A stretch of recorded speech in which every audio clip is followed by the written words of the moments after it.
What happens when two proud nations spend more than 4 decades talking about peace, hinting at peace, negotiating for peace, and still keep drifting back toward crisis? The story of the United States and Iran is not just a story of war scares and broken deals. It is a story of missed chances, secret messages, public humiliation, political miscalculation, and deep distrust that kept turning diplomacy into disappointment. And that is what makes this history so gripping. Again and again, moments that could have changed the future instead became warnings of how fragile peace really is. So before we begin, if you believe Americans should understand the hard lessons behind strength, diplomacy, and national honor, like this video and subscribe to American History Animated. Here, we do more than tell history. We uncover the moments that still shape America's place in the world. To understand why peace kept failing, we have to go back to the first great rupture. In 1979, the Iranian Revolution shattered the old U.S. Iran partnership and replaced it with fury, suspicion, and revolutionary zeal. When American hostages were taken in Tehran, Washington did not just lose control of a diplomatic situation, it lost face before the entire world. Negotiations dragged on, pressure mounted, and every passing day hardened both sides. What could have become a painful but temporary rupture instead became the emotional foundation of a rivalry built on humiliation and memory. From that point forward, every peace effort would carry the ghost of that crisis. The first great failure of peace was the hostage crisis itself. Once the American embassy was seized, diplomacy became hostage to symbolism as much as to strategy. For Iran's revolutionaries, defying the United States helped define the revolution. For the United States, securing the release of the hostages became a test of national credibility. Back-channel efforts, international mediation, and repeated attempts at negotiation did eventually produce the Algiers Accords, but by then the damage was already permanent. The hostages came home, yet real reconciliation never did. The crisis taught both countries a dangerous lesson. Direct communication could happen, but trust could still vanish. In other words, the first settlement solved the immediate emergency while failing completely to create peace. The second failure was even more poisonous because it involved secrecy and illusion. In the 1980s, while public hostility remained high, secret contacts emerged in what became the Iran-Contra affair. To some in Washington, this looked like a possible opening, a way to influence Iranian factions, gain leverage, and perhaps create room for a less hostile future. But the scandal did the opposite. Instead of building confidence, it convinced leaders on both sides that hidden diplomacy was manipulative, cynical, and politically explosive. Americans saw deception and illegality. Iranians saw proof that Washington could talk about principles in public while bargaining in shadows. A channel that might have reduced tensions instead deepened mistrust and left the idea of rapprochement even more damaged than before. The third major failure came after one of the most surprising openings in modern Middle Eastern diplomacy. After the attacks of September 11th, Iran quietly cooperated against the Taliban, and for a brief moment, there was a real sense that U.S. and Iranian interests might overlap. Then came the collapse of that possibility. President George W. Bush labeled Iran part of the axis of evil, and whatever room existed for cautious engagement narrowed immediately. Soon after, reports of a possible broader Iranian outreach, what many later called a grand bargain moment, faded into history without becoming a serious breakthrough. This was one of the most painful missed opportunities because it suggested that even when interests aligned, ideology and suspicion could still crush diplomacy before it had the chance to mature. And here is the question I want you to answer in the comments before we go further.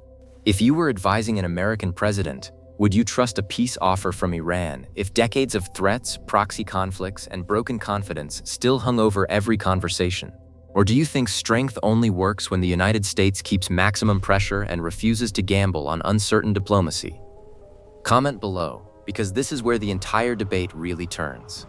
The fourth failure was the most famous attempt at peace, and for a moment it looked like the one that might finally work. The 2015 nuclear deal, known as the JCPOA, was not a friendship treaty, and it did not erase every conflict between Washington and Tehran. But it did something historic. It created a framework in which negotiation, verification, and restraint seemed more powerful than escalation. Supporters saw it as the beginning of a safer Middle East and proof that disciplined diplomacy could achieve what threats alone could not. Critics saw it as temporary, incomplete, and dangerously trusting toward a regime that continued projecting power across the region. Then came the decisive blow. The United States withdrew from the deal in 2018. After that, Iran reduced compliance, tensions surged, and the argument for diplomacy itself took a massive hit. The deal did not simply collapse as a policy. It collapsed as a symbol of whether peace with Iran could survive domestic politics in America. The fifth failure was the collapse of de-escalation in 2019 and early 2020, when the two countries moved terrifyingly close to direct war. Tanker attacks, the downing of an American drone, sanctions, military deployments, and threats created an atmosphere in which every signal carried danger. At several moments, the world seemed to hover on the edge of U.S. airstrikes. Then, in January 2020, the U.S. strike that killed Qassem Soleimani sent shockwaves across the region. Iran answered with missile strikes on bases housing American troops. Even though both sides appeared to stop short of all-out war, this was another enormous failure of peace. Why? Because it proved that the diplomatic channels were too weak, too distrusted, and too politically fragile to prevent a chain reaction once the crisis accelerated. Peace was not defeated in one single moment. It was exposed as too hollow to stop the slide toward confrontation. What makes all 5 failures so remarkable is that none of them happened because peace was never discussed. Peace was discussed constantly. Messages were sent. Intermediaries stepped in. Negotiators met. Red lines were tested. Incentives were offered. Threats were paired with diplomacy.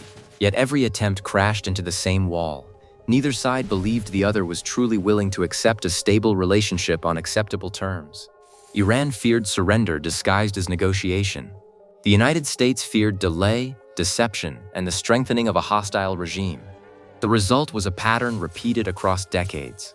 Talks without trust, agreements without durability, openings without protection, and crises without reliable off-ramps. There is also a deeper lesson here for Americans. The U.S.-Iran story is not only about Iran's revolutionary identity or anti-American rhetoric. It is also about the difficulty of sustaining long-term strategy in a democracy where administrations change, priorities shift, and foreign policy can reverse sharply from one presidency to the next. In a system like that, diplomacy can produce a breakthrough one year and lose legitimacy the next. For allies and adversaries alike, that creates uncertainty. And in the case of Iran, uncertainty has repeatedly fed confrontation. That does not mean diplomacy is weakness. It means diplomacy without continuity is fragile, and fragile diplomacy rarely survives a serious geopolitical storm. So when we look back at the 5 great failures of peace between the United States and Iran, we are not just looking at broken meetings or failed signatures on paper. We are looking at a long chain of moments when history gave both sides a narrow door, and both sides, for different reasons, failed to walk through it. The hostage crisis poisoned the foundation. Secret dealings corrupted trust. Post-9/11 cooperation was buried under ideology. The nuclear deal rose and fell under political pressure, and the crisis of 2019 and 2020 proved just how close the rivalry could come to open war. The tragedy is not simply that peace failed once. The tragedy is that it kept appearing possible just long enough to raise hope before collapsing again.